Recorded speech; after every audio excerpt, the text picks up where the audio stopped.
There's something about schools at night that feels wrong.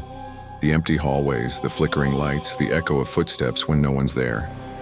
For most of us, schools were a place of learning and laughter. But for a few unlucky souls, they became something else entirely. Places of terror where the line between reality and nightmare vanished. Tonight, we were diving into 5 disturbing true school horror stories that'll make you think twice before staying late after class. Story number 1. The Girl in the Restroom Mirror. It all started as a dare, the kind of reckless challenge that makes your heart race and your mind whisper that you shouldn't do it. At Ridgeview High, there was one story every student knew by heart: the legend of the girl in the restroom mirror. It was a tale passed down from class to class, always told with a nervous laugh, always whispered after dark. They said decades ago, a girl died in the East Wing restroom, the oldest part of the school, sealed off for years, but reopened after renovations. No one remembered her name. No one really knew what happened, but the story always ended the same way. If you stood in that restroom after midnight, turned off the lights, and whispered into the mirror, "I know what you did," she would appear. Some said she'd just stare back. Others swore she'd smile, and a few claimed she'd reach out. Of course, most students didn't believe it. It was just one of those creepy stories made to scare freshmen. But for a group of 4 seniors, Lisa, Megan, Tyler, and Jason, it was the perfect way to spend the night before graduation. A last thrill before they all went their separate ways. It was just past midnight when they sneaked into the school. Jason had stolen the janitor's spare keys weeks ago, and the building was quiet, almost too quiet. Their footsteps echoed down the hallways, bouncing off the lockers like whispers. The air was heavy with that strange metallic smell old buildings have. Dust, rust, and something faintly sweet underneath. "Are we seriously doing this?" Megan whispered, clutching her phone flashlight. "Come on," Tyler laughed. "It's just a stupid story." Lisa didn't answer. She'd heard her older sister talk about this same dare years ago. Her sister's class tried it too, and one of them swore they saw a shadow in the mirror. Lisa told herself it was just nerves, just imagination. But the knot in her stomach refused to untangle. When they reached the East Wing restroom, the air grew noticeably colder. The tile floor was cracked, the mirror slightly fogged even though the air was dry. Someone had scratched words into one of the stalls. "She's still here." Jason went first, grinning like an idiot. "All right, lights off." Click. Darkness. Only the sound of their shallow breathing filled the room. Lisa's heart pounded in her ears as Jason whispered, "I know what you did." The others joined in, laughing nervously as the words bounced back from the walls. Nothing happened. A few seconds of silence passed, and then Tyler laughed. "Well, that was lame." They turned the lights back on. Everything looked normal. Too normal. But as they started to leave, Lisa noticed something odd. Her reflection wasn't moving in sync. When she turned her head, it lagged, just slightly like a glitch in a video. Her breath caught. "Did you see that?" she asked. "See what?" Megan said. Lisa pointed, but now the reflection was fine, perfectly normal. The others rolled their eyes and teased her for being jumpy. Lisa tried to laugh it off, but her skin prickled with goosebumps.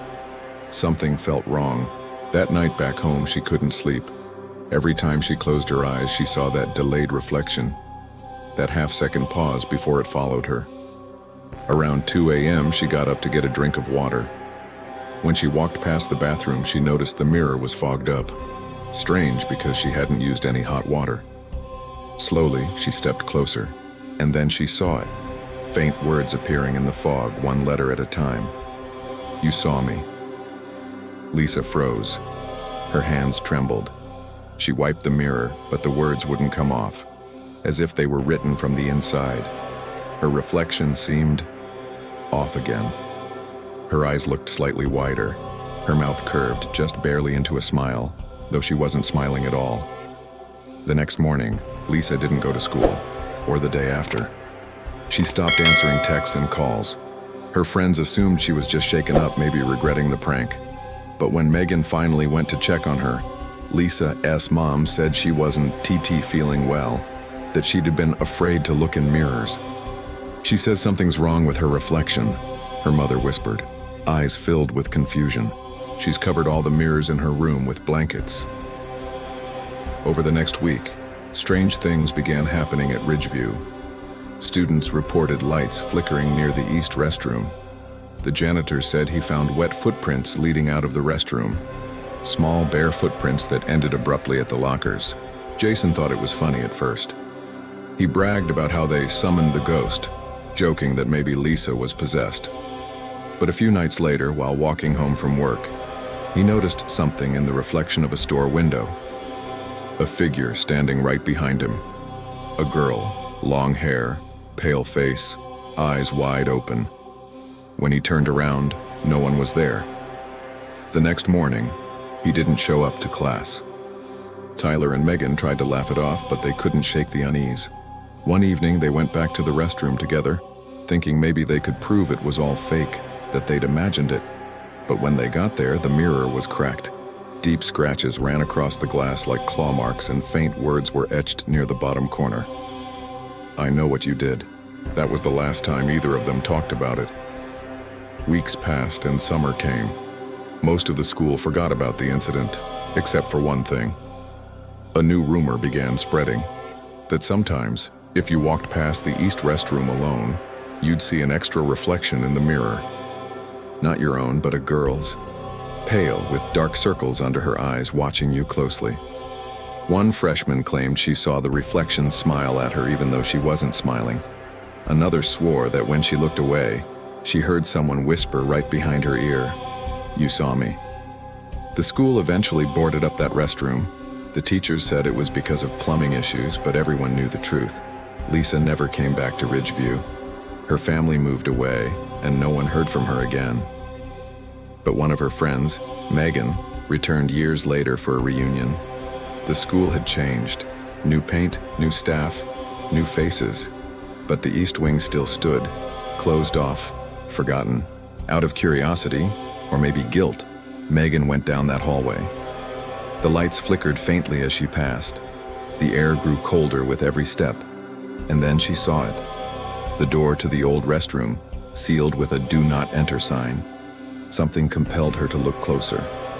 Through a small crack in the door, she could just barely see the mirror inside. It was dusty, cracked, but she swore she saw something move. A shadow, a shape, a face. For just a second, she saw Lisa's reflection, older now, but unmistakable.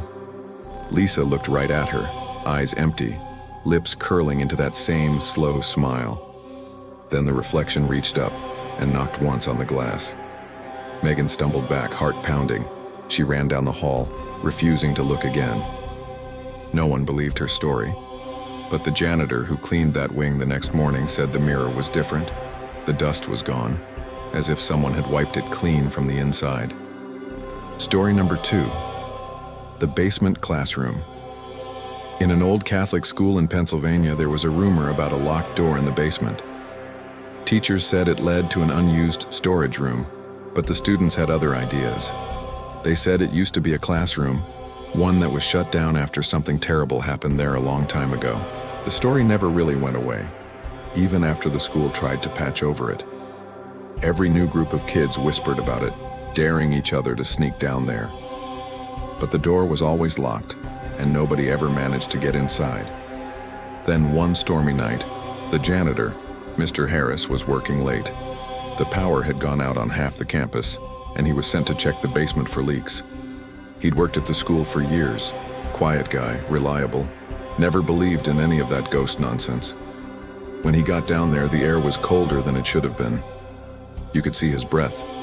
His flashlight caught a glint of metal down the hall, and that's when he saw it.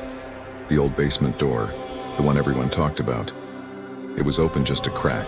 He thought maybe someone had broken in, or maybe the lock had rusted loose. He called out, but no one answered. The light coming from the gap was faint, kind of yellowish, like an old bulb that shouldn't even be working.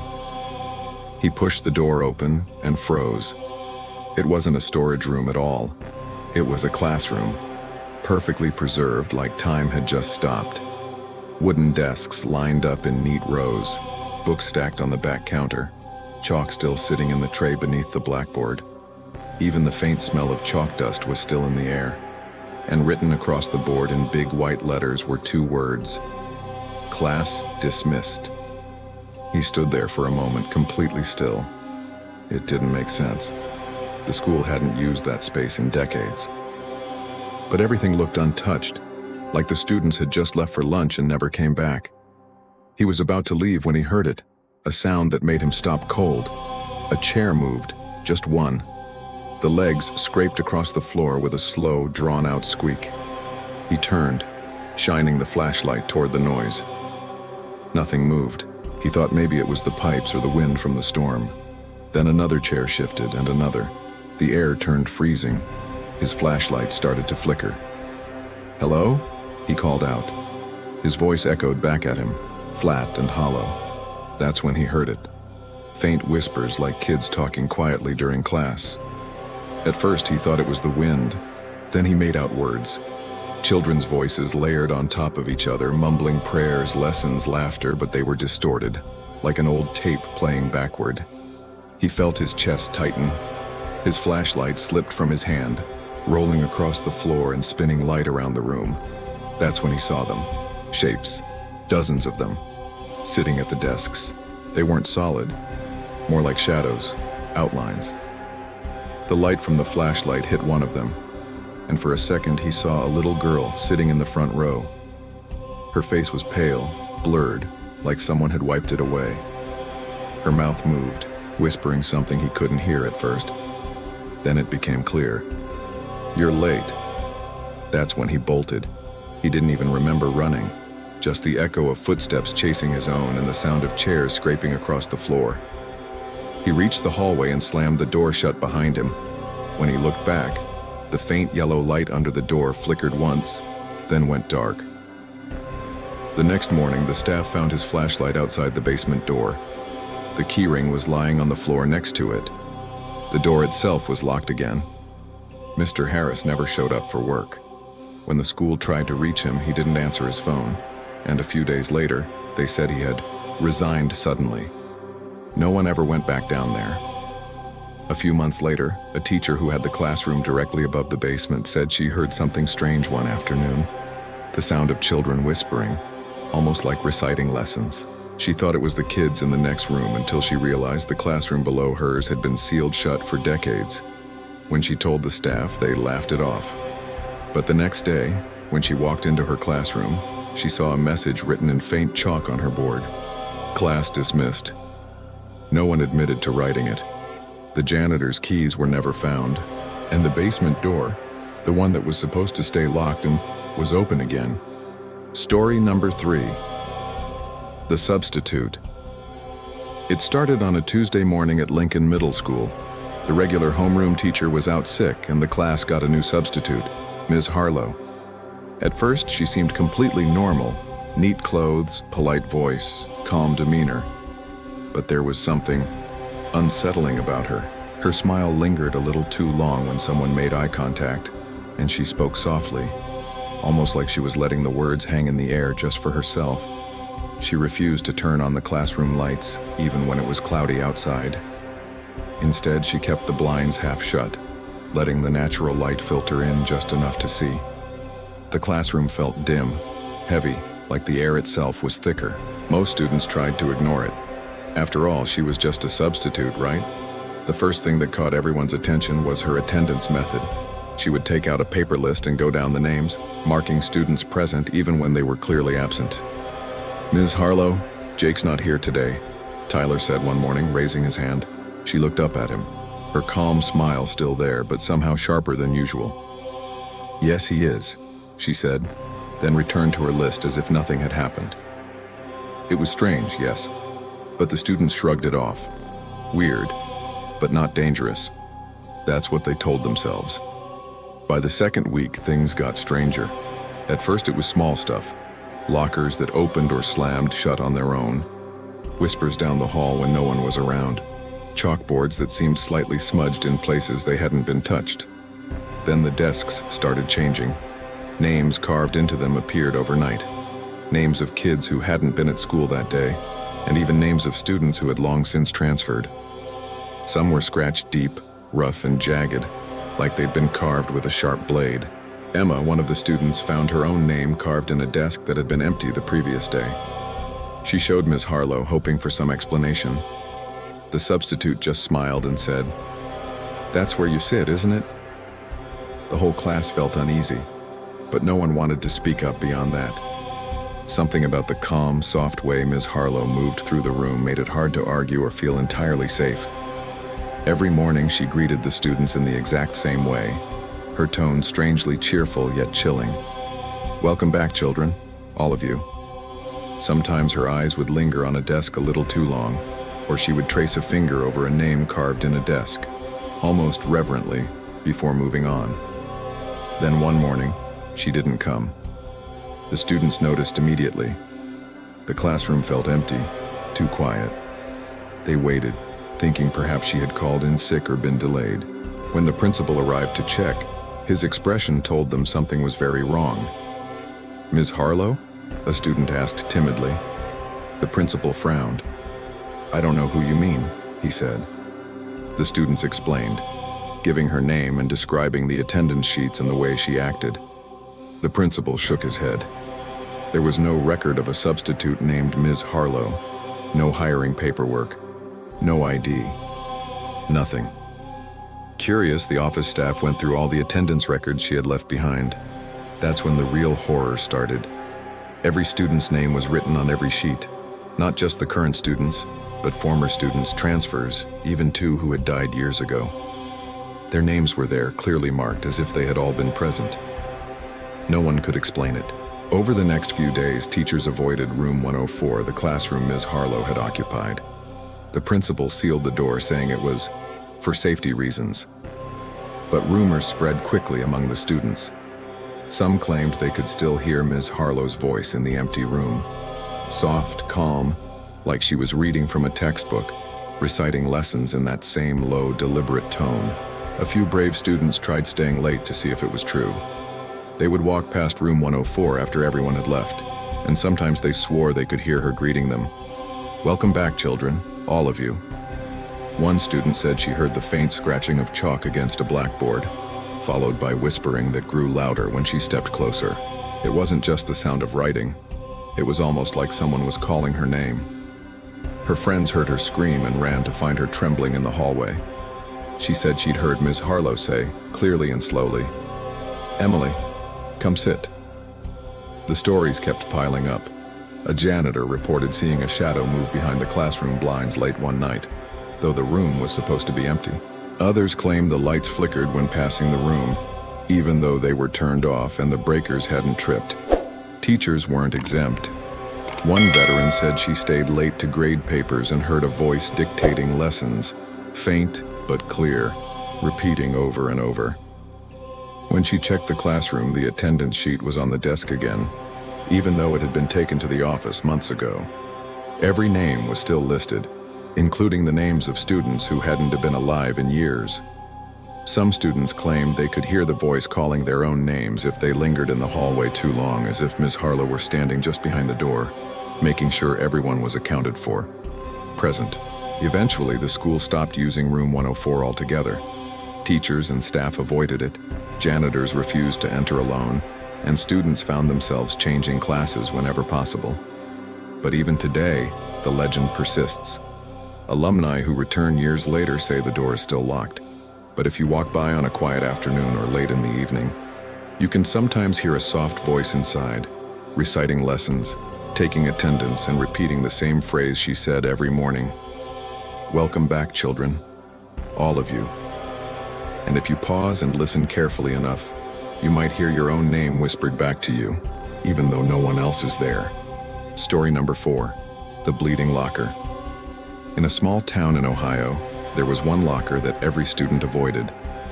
Locker 319. No one knew why at first. Some said it had a bad aura, others just thought it was unlucky. But the truth was far worse than anyone could imagine. It all started one ordinary morning. A student named Brian had just arrived at school, backpack slung over his shoulder when he reached for his locker. Inside, his textbooks were soaked in a dark reddish liquid. It smelled like iron, metallic and sharp. Brian froze, stomach turning. He thought it was a prank. Maybe some upperclassman had dumped something in there. He wiped it off with paper towels and cleaned the locker as best he could. But the next morning, it was back, thicker this time, dripping onto the floor, pooling at his feet. He told the janitor, who shrugged and said maybe a pipe had burst. But when they checked, the plumbing was fine. The locker itself was dry, except when Brian touched it. The metal seemed to pulse faintly, almost like it was alive. A subtle vibration, enough to make his fingers tingle. Every time he opened it, the liquid seemed to move, almost following his hand. Over the next few weeks, the strange occurrences grew worse. Students passing by the row of lockers reported hearing faint sobbing, soft enough that most teachers dismissed it. But those who stayed close to locker 319 swore it was real, a child crying, muffled, desperate. One teacher, walking past during class change, saw something that made her step back. She stopped in the hallway staring at the locker door, and for a split second, she could swear there was a handprint pressing from inside. The metal seemed to bulge slightly, like something was trying to escape. She recoiled, almost dropping her clipboard, and hurried away. The next day, the school administration decided enough was enough. Locker 319 was welded shut, the door rendered useless. Most students avoided that hallway entirely after that, whispering about the cries, the red liquid, and the way the locker seemed almost alive. Years passed, Brian graduated, and the school continued as normal. But locker 319 remained, sealed and forgotten, a source of lingering unease for anyone who remembered its history. Then came the renovation. The school had fallen into disrepair, and workers were tasked with removing the old lockers. Most were rusty, dented, or vandalized. But when they reached 319, something was different. The locker came off the wall easily, and behind it was a hollow space. Inside, they found something horrifying. A small, decayed school uniform folded neatly as if someone had left it there intentionally. The fabric was yellowed and stiff with age, stained with dried, dark liquid. No one could identify who it had belonged to. The student records for that year didn't list anyone missing, and the janitorial records were incomplete. The workers reported feeling uneasy as they packed up the uniform. Some claimed they heard faint sobbing while standing in the dusty hallway. One swore he saw the metal walls of the old locker shimmer for a moment, like the shadows inside were moving. Locals say the story didn't end there. Every year on the anniversary of the uniform's discovery, dark liquid seeps through the cracks in the new lockers that replace the old ones. It's never enough to flood the floor, but it's enough to leave streaks that smell metallic, like iron, and make anyone nearby uneasy. Students still whisper about locker 319 even decades later. Some say if you press your hand against the metal where it once stood, you can feel a faint pulsing like a heartbeat beneath the surface. Others claim that if you listen quietly in the empty hallway, you can hear soft, desperate sobs, the crying of someone who never left the locker behind. The strangest thing is that no one has ever been able to identify the uniform, the student, or why the locker bled in the first place. Records from the school's archives are incomplete, and longtime staff either retired or refused to speak about it. Those who do remember warn students to never open old lockers without supervision. Some believe that locker 319 was cursed, that it absorbed the energy of a trapped student or something far older, something that clings to the metal itself. What's certain is that the fear never really went away. Even the new lockers installed years after the old ones were removed seem to inherit some of the locker's sinister presence. Teachers report uneasy sensations in that hallway. Students have nightmares about red liquid dripping through their classroom doors or walls. And every so often, when the school is empty, custodians claim to hear faint sobbing coming from behind the lockers, just like it was decades ago. Brian, now an adult, occasionally tells the story when asked about his school days. He says he still wakes up at night remembering the metallic smell and the way the locker seemed alive under his hands. He describes it as something that wasn't just a locker, something waiting, patient, and watching. And though the physical locker is gone, the fear it instilled in everyone who ever saw it persists. Locker 319 became more than a cursed object. It became a legend, A story that warns students and staff alike. Some places in a school aren't just old or abandoned, they re-alive, in a way that makes your skin crawl if you ever get too close. No one knows if it will ever stop. Some say the liquid is the school itself remembering something it shouldn't, a memory of a student lost long ago. Others think the locker is simply a doorway to something darker, something that hides in metal and shadow, waiting for the right moment to emerge again. And every year, on the anniversary of the uniform's discovery, someone inevitably sees it. The faint reddish streaks, the smell of iron in the air, the soft, pitiful crying. Proof that Locker 319 never truly went away. And story number 5. The last morning bell St. Mary's Academy had always been known as a school of strict rules and old-fashioned traditions. Students wore uniforms, lined up for assemblies, and followed a schedule that left little room for deviation. The bell system was part of that order, precise, predictable, and dependable. But in 1997, something happened at St. Mary's that would forever make the school infamous, something that no one who experienced it could explain. It was a normal Tuesday morning, or at least it started that way. Students shuffled into the auditorium for the morning assembly, chatting quietly with friends. Teachers took their places and the principal prepared to make announcements. Then the bell rang. At first everyone thought it was just late or distorted because of the old system. But the sound wasn't normal. It stretched unnaturally, like a scream that had been pulled through time. Students clutched their ears, wincing. The sound didn't stop. It continued, a warped, high-pitched wail that seemed to vibrate through the walls and floors. Finally, silence fell. The students opened their eyes and looked around, and that's when they noticed. Every clock in the school had stopped. Not a minute off, not a second. Every single clock read exactly 8:14. Teachers blinked, looked at the students, and continued with announcements. But something was wrong. Their movements were mechanical, voices flat and monotone. Some students noticed teachers repeating phrases they just said, word for word, over and over, as if caught in some endless loop. In the hallways, students felt the same thing. The same classmates walked the same patterns, taking the same steps at the same speed every morning. The cafeteria trays were laid out the same way, conversations repeated like echoes, and even the janitor seemed to move on a loop, mopping the same patch of floor repeatedly. Most students ignored it at first, chalking it up to tiredness or stress. But a few were alarmed. One of them was Emily, a curious and fearless 10th grader who brought her camcorder to school that day, thinking she might be able to record the weird occurrences. Emily's footage starts innocuously enough. Students sitting in their desks, the principal beginning announcements. But when the bell rings again on her video, the same warped, stretched sound that morning shakes the frame. The camera lens catches faces starting to blur like they're melting. Walls bend and stretch as if the building itself is warping. Emily pans the camera toward the hallway, and the floorboards ripple. Desks appear to shift, shuffling slightly as if alive. The voices of her classmates become distorted, some high-pitched, some deep, overlapping, repeating the same words again and again. Then the video cuts to black. 2 weeks later, Emily's parents were called to the school. Her locker had been found open, and inside her camcorder lay on the floor. The tape was still inside, untouched. But Emily herself was gone. She had not returned home, and no one knew where she had gone. Investigators came, but the school administration offered little help. Staff claimed the day had been normal, and records showed no anomalies. Cameras in the hallways had gone dark at exactly 8:14 a.m., the same time every clock had stopped. Security footage captured only the same mechanical patterns, students walking the same routes, teachers repeating phrases, over and over, looping like a broken recording. The bell tower was sealed immediately.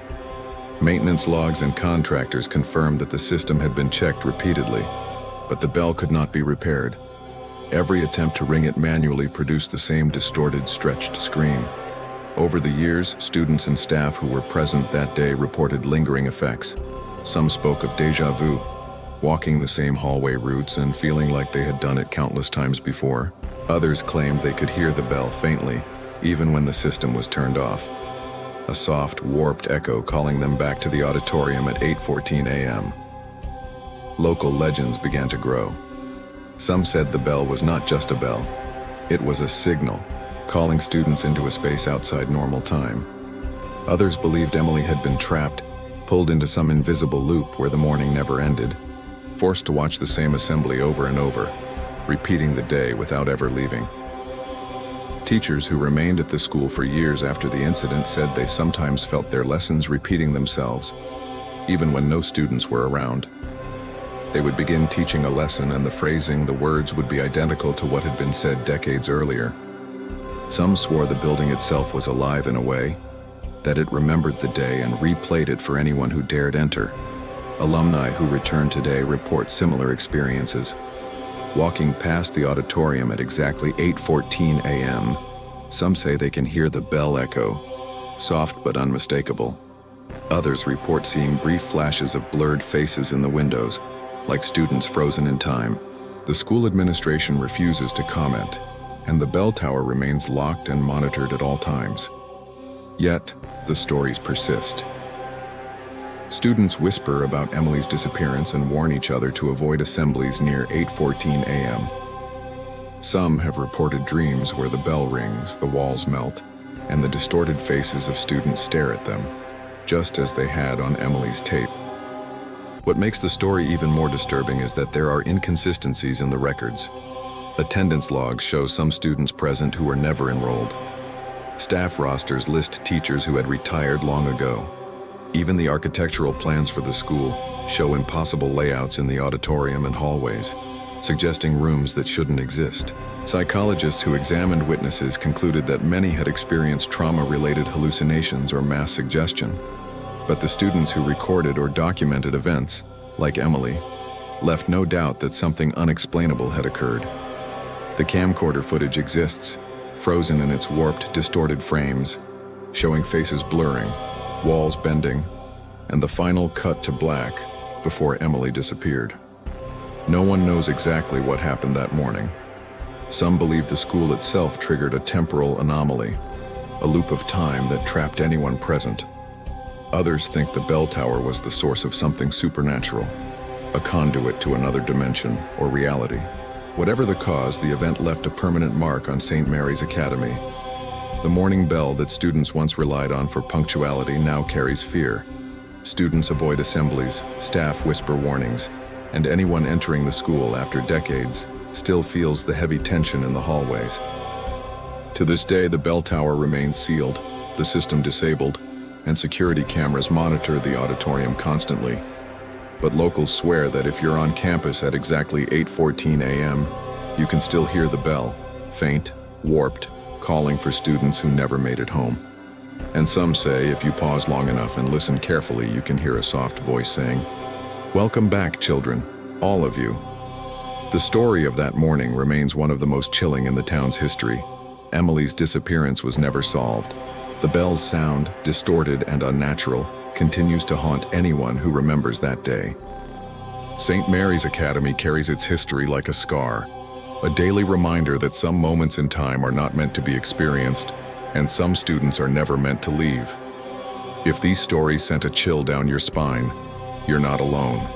Schools hold more memories than we can ever imagine, and some refuse to stay buried. Which of these stories scared you the most? Let us know in the comments below. Don't forget to hit that like button, share this video with your friends, and subscribe for more true horror stories every week. Until next time, keep the lights on when you study.